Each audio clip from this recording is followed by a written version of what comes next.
저는 1996년 블루캡에 입사를 했고요. 제가 2012년도에 모노로 독립을 하기 전까지 16년 된 것 같아요. 16년 블루캡에서 작업하고 12년 이제 모노라는 회사를 마음 맞는 사람과 같이 시작을 했고요. 근데 이제 2014년에 이제 모노콘이라는 이름으로 다시 해서 지금까지 작업을 해오고 있습니다.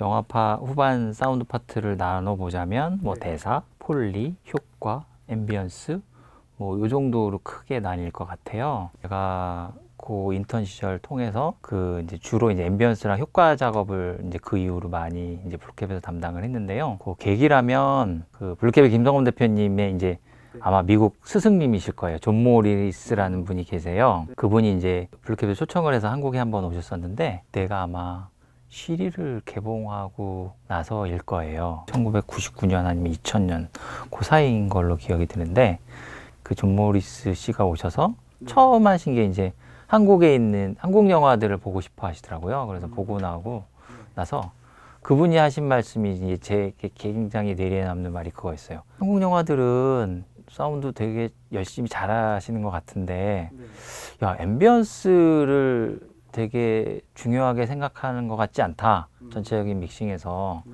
이게 영화에서, 영상에서의 카메라 톤만큼 사운드에서 전체적인 앰비언스가 전체적인 영화의 그 연출의도나 색깔을 좌지우지할 수 있는데 그런 중요성에 비해서 한국 영화에서는 앰비언스들을 그렇게 그 감정적으로 소중하게 다루고 있는 느낌이 별로 안 들더라. 근데 저는 그 말이 되게 충격이었어요. 그렇게 생각해 본 적이 한 번도 없거든요. 이제 그 당시에는 앰비언스 작업이라는 거는 그 이제 현장 동시 팀들이 현장 어떤 씬에 대한 동시를 진행하고 나서 뭐 예를 들어 오픈로케거나 세트장이건 그 거기에 룸톤을 따다 주세요. 한 2, 3분 정도.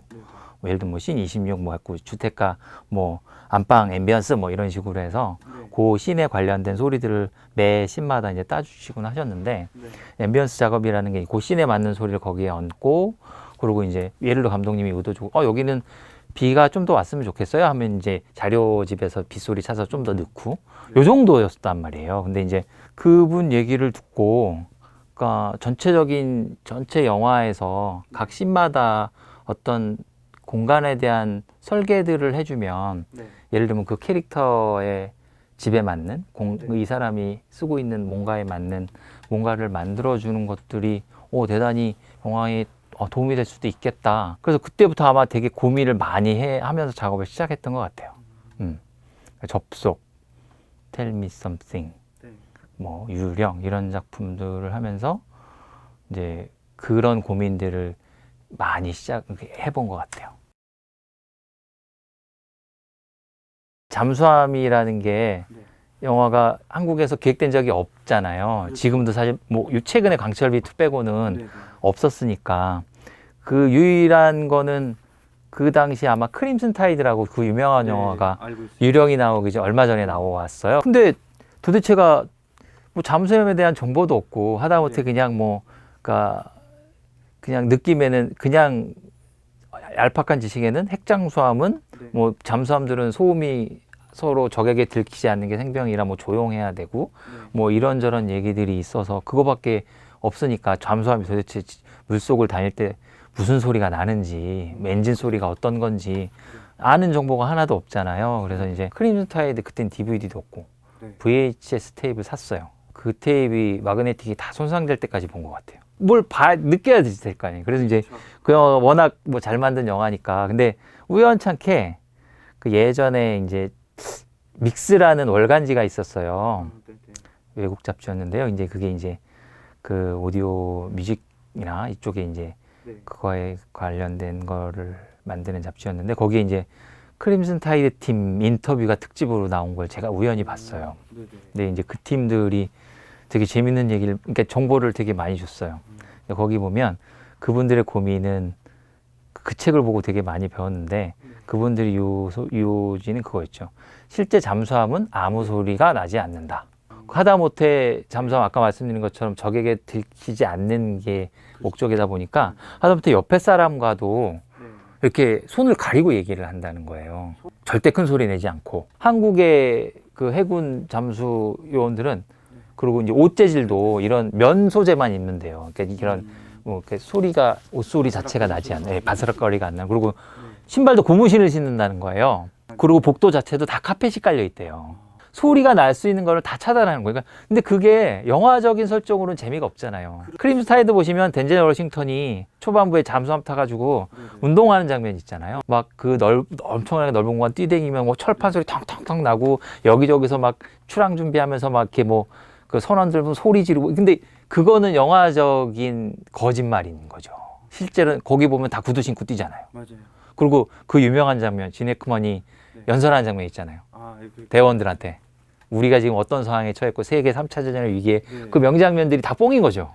하면 안 되죠. 적에게 걸리니까. 그래서 그 팀들도 그래서 그런 설정을 그 믹싱 팀들이 프리 때 이제 감독님과 만들었다고 하더라고요. 그러니까 그런 영화적인 설정을, 그러니까 소리적인 뭔가를 만들어주는. 그래서 그 팀들 보니까 예를 들면 이제 그 장면, 지네크만이 연설하는 장면들이 뭐 엔진룸, 뭐 기관실 여기저기서 듣게 되잖아요.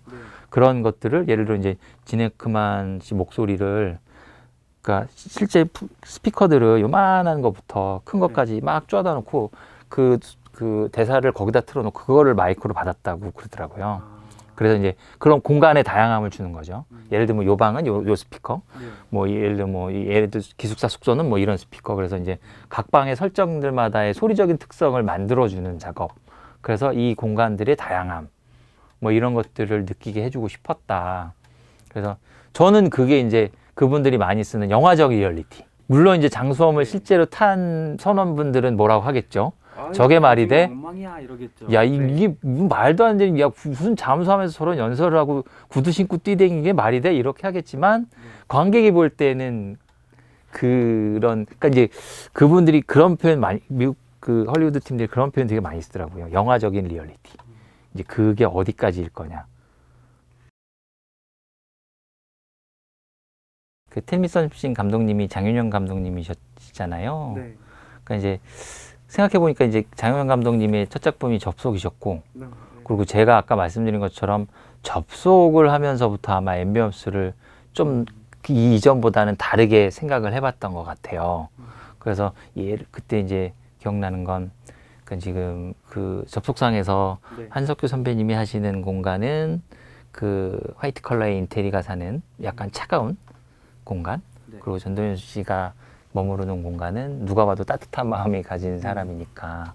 그러니까 뭐 미술 세트도 그랬지만 약간 한옥 느낌도 나고. 그러니까 이제 그 대비를 이제 뭘로 줄 것인가도 고민을 해보고. 그래서 전도연 씨 캐릭터가 있는 공간은 그래서 밖에서 제가 초등학교 운동장 이런 데 가가지고 애들 노는 소리 이런 것도 녹음해서 그런 소리를 이제 배치를 하는 거죠.